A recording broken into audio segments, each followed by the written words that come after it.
So far, all we've done is describe motion in one dimension. But how do we describe motion in three dimensions? Well, to do this, we must first be able to describe the particle's position. So we can say that the position vector r of a particle at a point P at a certain instant is a vector that goes from the origin of the coordinate system to the point P. And we can call it the displacement of the particle at point P from the origin. Now, this is already illustrated in the diagram. You can see the position vector r going from the origin to the point P. Now, we can write r as xi plus yj plus zk, where x, y, and z are the Cartesian coordinates of point P. Now, how do we write the velocity or the velocity vector? Well, we can write the velocity vector as dr dt, and we can break this down into dx dti plus dy dtj plus dz dtk. And we can further simplify the velocity vector by just saying velocity vector is equal to vxi plus vyj plus vzk. And what is the magnitude of this vector? Its magnitude can be given as the square root of vx squared plus vy squared plus vz squared. In the same way, we can write the instantaneous acceleration vector as dv dt, which can be broken into dvx dti plus dvy dtj plus dvz dtk. And we can simplify that into axi plus ayj plus azk.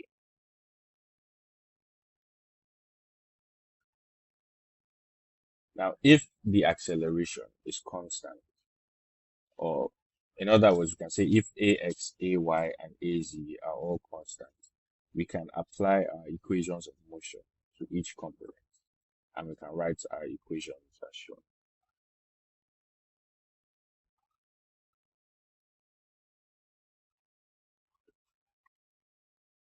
Now, as a side note, remember that we started with the we started with motion in one dimension, and we moved to motion in three dimensions. But what about when we want to express or talk about motion in two dimensions? Well, it's the same thing. We can apply all the equations we've derived for three-dimensional motion, but without the z component.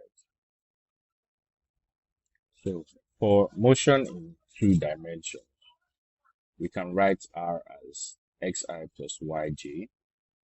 We can write v as vxi plus vyj. And we can write a as axi plus ayj. Now let's move on to what we call projectile motion.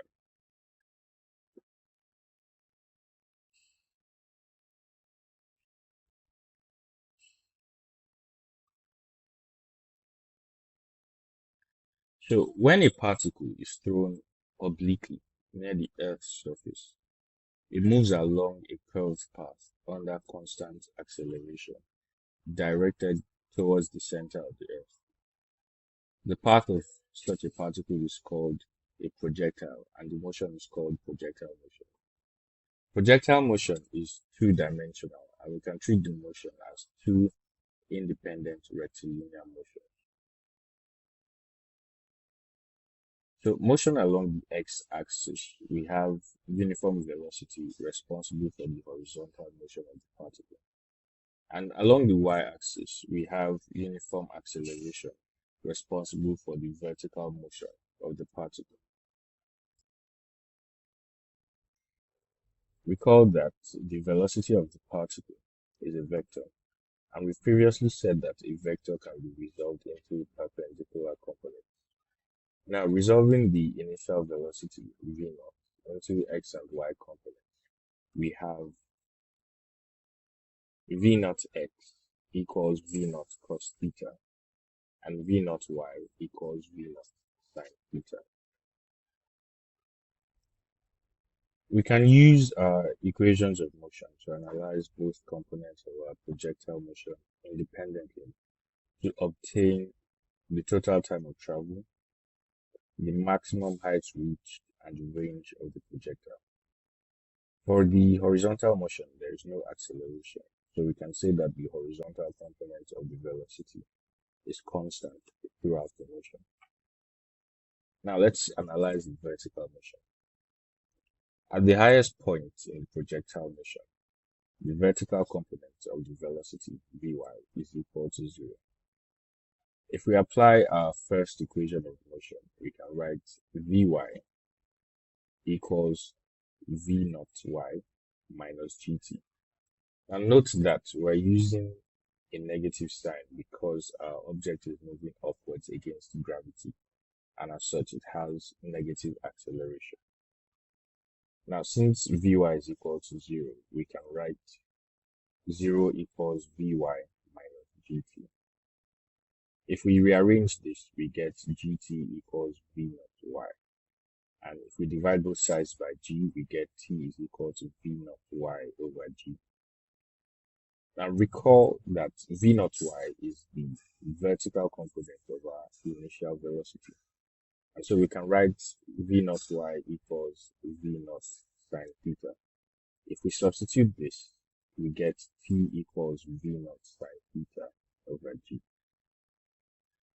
The total time of flight is given by 2t.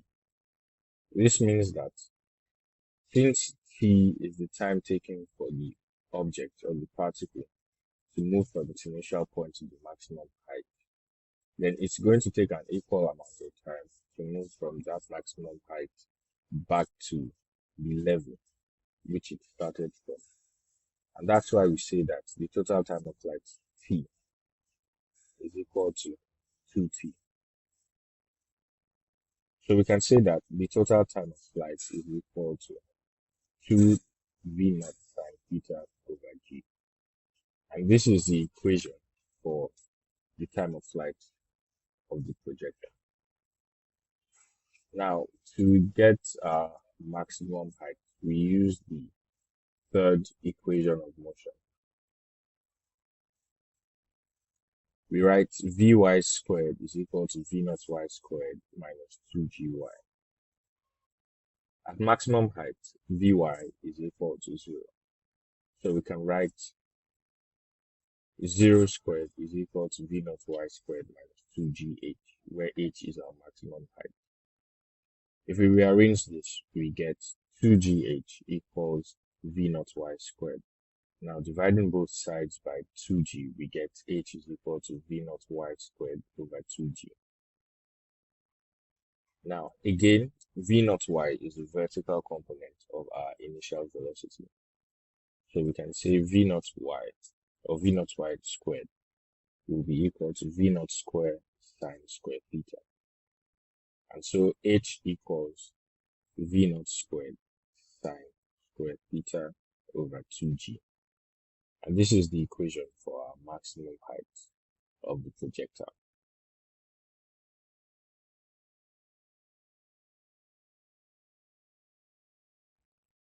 Finally, to get the range of the projectile, we analyze its horizontal motion. The range of the projectile is the total horizontal distance covered by the projectile during its flight. So if we use the second equation of motion, x equals vx naught times t plus half at squared.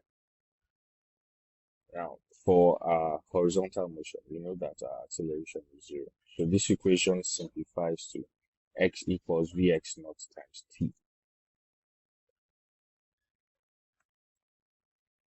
When t, our time, equals the total time of flight, our horizontal displacement is going to be equal to the range of the projectile.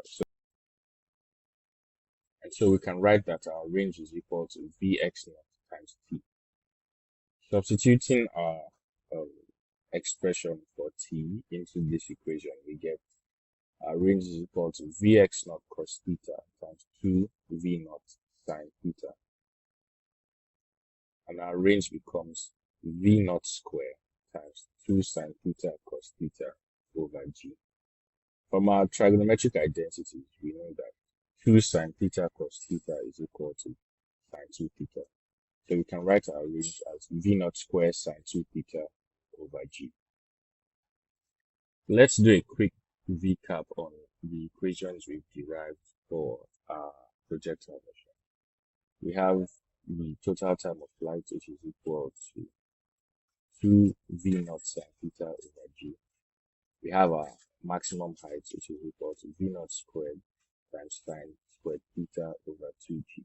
And finally, our range, which is equal to v naught squared times sine 2 theta over g.